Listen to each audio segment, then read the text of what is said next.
मायावती ने तो अलग जगह है दलित समाज में। नहीं, तो अलग जगह ही एक जाति विशेष की अलग जगह ही है सर उन्होंने। अच्छा। अगर वो सभी जातियों को लेकर चलती थी पिछले जब वो सत्ता में थे तो उन्होंने 400 टिकटों में से सिंगल वाल्मीकि को भी नहीं दिया था।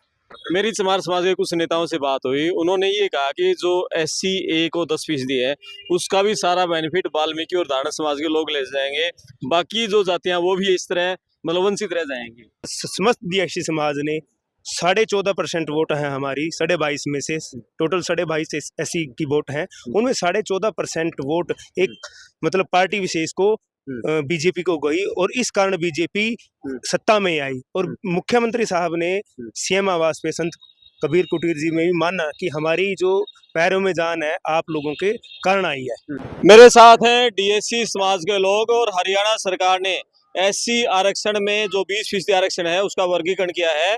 SC और SC दोनों को 10-10% आरक्षण मिलेगा। SC में कौन सी DSC है? SC में DSC की करीब 36 जातियां हैं और SC में जो चमार हैं, जाटव हैं, उससे संबंधित जातियां हैं। तो मेरे साथ DSC समाज के लोग हैं। हरियाणा के जींद में राज्य स्तरीय वाल्मीकि जयंती थी, कुरुक्षेत्र से आए हैं। इनसे बात करेंगे कि DSC समाज को वर्गीकरण करने से क्या बेनिफिट मिलेगा। जी नमस्कार। नमस्कार। क्या शुभ नाम आपका? मैं डॉक्टर सुभाष कागड़ा, प्रदेश अध्यक्ष वाल्मीकि अम्बेडकर एम्प्लॉइज एसोसिएशन हरियाणा। जी बताओ, ये जो वर्गीकरण किया है SC आरक्षण का जो 20% आरक्षण है, क्या बेनिफिट्स DSC समाज की जातियों को मिलने जा रहा है? पहले तो मेन जातियां कौन कौन सी है DSC वो बता दो एक बार। जो DSC का जो ये आरक्षण लागू किया गया हरियाणा सरकार द्वारा, DSC का अर्थ है डिप्राइव्ड शेड्यूल कास्ट, वंचित अनुसूचित जातियाँ।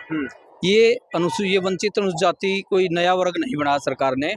ये जो है अनुसूचित जाति में जो 42-43 जातियां आती हैं, उन्हीं में हरियाणा सरकार द्वारा माननीय सर्वोच्च न्यायालय का 1 अगस्त 2024 का जो फैसला आया है उसको मद्देनजर रखते हुए हरियाणा सरकार ने जो है नौकरियों में वर्गीकरण, आरक्षण में वर्गीकरण किया। जो अनुसूचित जाति का 20% आरक्षण है उसमें वर्गीकरण किया है। तो इसमें एक तो OSC अदर शेड्यूल कास्ट और एक डिप्राइव्ड शेड्यूल कास्ट DSC के नाम से वर्गीकरण किया है। जो OSC की जो शेड्यूल कास्ट की जातियां हैं, अदर शेड्यूल कास्ट, इसके अंदर चमार, जाटो, जटिया, चमार, रविदासिया, रामदासिया, जो चमारों की ही जो जातियां हैं जो चमड़े के कार्य से संबंधित वो डाली गई हैं। और दूसरा वर्ग जो डिप्राइव्ड शेड्यूल कास्ट बनाया गया है उसके अंदर जो है वाल्मीकि, धानक, सांसी, कंजर, ढेया, ओड, खटीक, बाजीगर, सांसी आदि जो इस तरह की जातियां हैं जो कि 37-38 के करीब जातियां हैं। इसमें एक राय सिख और जो है एहरिया और मेघवाल जाति भी इसके अंदर जोड़ी गई है। हरियाणा सरकार द्वारा जो ये जातियां जोड़ी गई हैं, मैं इसके लिए जो है हरियाणा सरकार का इस वर्गीकरण के लिए धन्यवाद करता हूं। और 2020 में भी, मार्च 2020 में माननीय मुख्यमंत्री मनोहर लाल जी द्वारा जो है शिक्षा के लिए आरक्षण में वर्गीकरण किया था और उसी कड़ी में हरियाणा सरकार ने ये जो है SC, OSC और DSC के नाम से वर्गीकरण किया है।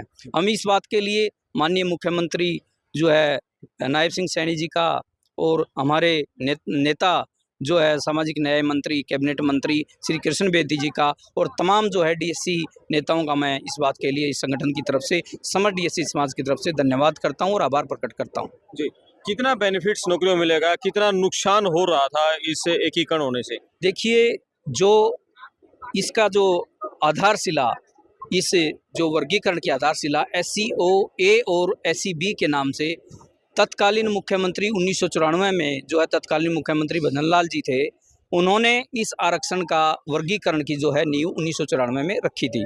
उन्होंने SC में जो आज OSC के अंदर जो कास्ट डाली गई हैं वो कास्टें रखी थी और SC के अंदर और SC के अंदर जो अब DSC का जो नाम दिया गया है वो कास्टें डाली थी।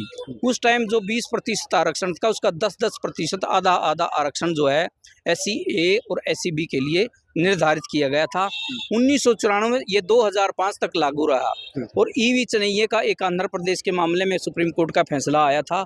उसके बाद हरियाणा में जो है स्टे होने के कारण हुड्डा सरकार ने जो है इसको तत्कालीन मुख्यमंत्री के होते हुए इस पर स्टे हो गया था और स्टे के कारण जो है इसको खत्म कर दिया गया था। इस अधिसूचना को 1994 में समाप्त कर दिया गया था। अब आगे इनसे पूछेंगे इससे नुकसान क्या हुआ खत्म होने के बाद? नुकसान बहुत। मैं प्रोफेसर अमृत सिंह, कुरुक्षेत्र विश्वविद्यालय HOD भूगोल विभाग से। मैं अपना ही उदाहरण देता हूँ। जी। 95 में मेरी SEAB के दौरान ही मेरी सिलेक्शन हुई थी, तो आज मैं इस स्थान पर पहुंचा हूँ। ये इसी तरह से जो उस समय जितनी भी सिलेक्शन हुई थी वो आज उच्च पदों पे पहुंचे हुए हैं। फायदा ये है। लेकिन जब इन्होंने इस एक सरकार, विशेष सरकार ने ये तोड़ दिया था, तो हमारे जितने भी महिलाएं थी, छात्र थे, युवा थे, वो धरती पे आ गए थे। लेकिन अब फिर वही एक झंडा ऊंचा फहराना शुरू होगा और हर एक घर में एक इस रोटी से दीपक जलेगा। जी, क्या SCB के ही कुछ नेताओं का हाथ है इसको एक करवाने में? SC फिर बोलिएगा क्या कहा? SCB के ही कुछ नेताओं ने इसको एक करवाया था। उस समय थे हमारे ऐसी A कैटेगरी के थे जिन्होंने स्पेशल ये कहा था। उस समय एक हमारे झज्जर से MLA होते थे बनारसी दास जी और राजकुमार वाल्मीकि जी, संतोष सारवान जी, इन्होंने मिलकर भजन लाल जी से आग्रह किया था कि हमारी ये जो अति दलित है इसको AB कैटेगरी में विभाजन दीजिएगा ताकि इनको अच्छी तरह से रोटियां मिलनी शुरू हो जाए। नहीं, इसको A और B को खत्म करवाने में भी कुछ हाँ जी, किन नेताओं का हाथ रहा? विशेषकर एक सरकार थी जो आज दुआ सभी कर रहे हैं कि वो दोबारा ना आए। उन्होंने कहा था इसको तोड़ दिया जाए, लेकिन इस सरकार ने इसको जोड़ा है। कौन से नेताओं का हाथ रहा था उसमें जो तत्कालीन जो मंत्री आदि जो बड़े नेता थे, इसमें कुमारी शैलजा जी और फूलचंद मुलाना जी और जितने भी तमाम SCB वर्ग के जो चमार जाति से संबंधित नेता थे, उन्होंने जो है इसका विरोध किया। और अब भी जो है विधानसभा के सेशन में जो पूर्व मंत्री गीता बुक्कल जी ने बड़े जबरदस्त तरीके से इसका विरोध किया और माननीय कृष्ण बेदी जी ने उसका जो है ना उसका अपोज करते हुए उसका जवाब दिया। क्या कहा था गीता बुक्कल ने विधानसभा में? उन्होंने ये कहा था कि भाई ये वर्गीकरण जो है आप लोग कर रहे हैं ये गलत कर रहे हैं। तो इस बात के लिए जो है हमारे मुख्यमंत्री जी, हमारे जो है मंत्री जी, कैबिनेट मंत्री जी जो है कृष्ण बेदी जी ने, उन्होंने कहा अगर ये आरक्षण में जो वर्गीकरण किया जा रहा है अगर ये गलत है तो आप अपने बड़े नेताओं से जैसे कि राहुल गांधी जी, भूपेंद्र हुड्डा जी से, उनसे भी ये इसका विरोध करवाओ। उन्होंने ये बात इसका ये कहते हुए इसका अपोज करा। फिर उन्होंने बल्कि अपनी भाषा बदलते हुए गीता बुक्कल जी ने ये कहा कि जो है मैं विरोध नहीं कर रही, भाई आप लोग बैक लोग भी दो, वो दो। फिर जो है थोड़ा सा उनका जो है रुख बैकफुट पे आया। आप क्या कहना चाहेंगे? सर, मेरा नाम डॉक्टर राजवीर कौड़, प्रदेश महासचिव Valmiki Ambedkar employees association. Sir, जिस प्रकार ये जो मुख्यमंत्री जी ने 1 अगस्त 2024 के फैसले को लागू किया है, हम माननीय मुख्यमंत्री जी का धन्यवाद करते हैं। और DSC समाज ने भी 22 सितंबर 2024 को जींद में एक रैली करके BJP को कहा था कि आप लोग जब भी अगर तीसरी बार सरकार में आते हैं तो हमारा DSC दे। तो उसी के तहत समस्त DSC समाज ने 14.5% वोट है हमारी 22.5 में से, टोटल 22.5 SC की वोट हैं, उनमें 14.5% वोट एक मतलब पार्टी विशेष को BJP को गई और इस कारण BJP सत्ता में आई। और मुख्यमंत्री साहब ने CM आवास पे संत कबीर कुटीर जी में भी माना कि हमारी जो पैरों में जान है आप लोगों के कारण आई है और ये जो पार्टी हमारी सत्ता में तीसरी बार आपकी वजह से आई है। इस कारण मुख्यमंत्री जी ने भी 18/10 को कैबिनेट की पहली ही बैठक में DSC को लागू कर दिया।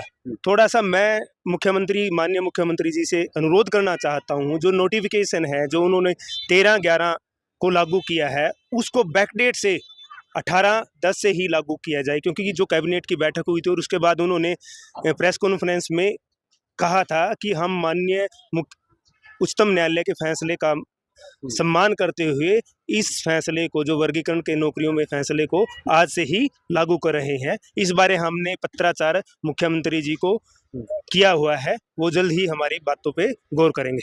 ठीक है। और मन से ये कहा गया कि मायावती जी को अब हम कभी वोट नहीं देंगे।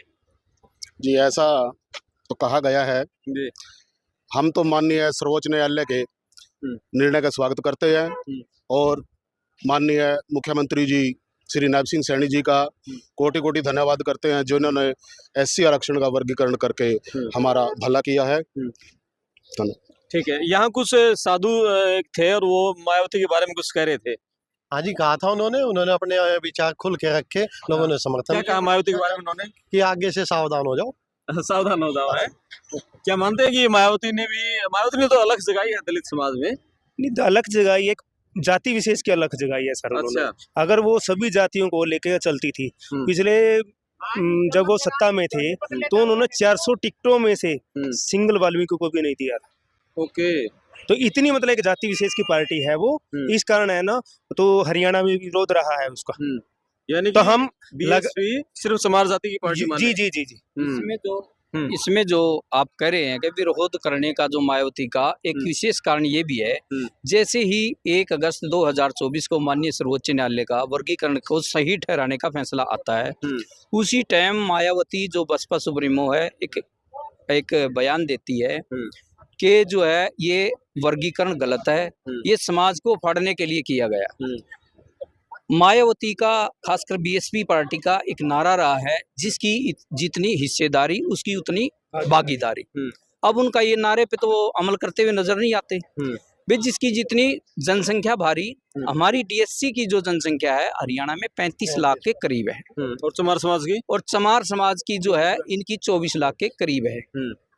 तो अगर हमारी जनसंख्या भारी है तो हमें जो आरक्षण में भी हक हमारा, अगर माननीय सर्वोच्च न्यायालय ने एक न्याय की, सामाजिक न्याय स्थापित करने की बात की है, तो उसका विरोध क्यों? इसी तरह चिराग पासवान जी वो भी कहते हैं, उनके बाप का, उनके पिताजी का, एक उनकी पार्टी का एक आदर्श वाक्य रहा है जो कि आपने सुना होगा, हम उस घर में दिया जलाने चले जिस घर में वर्षों से अंधेरा है।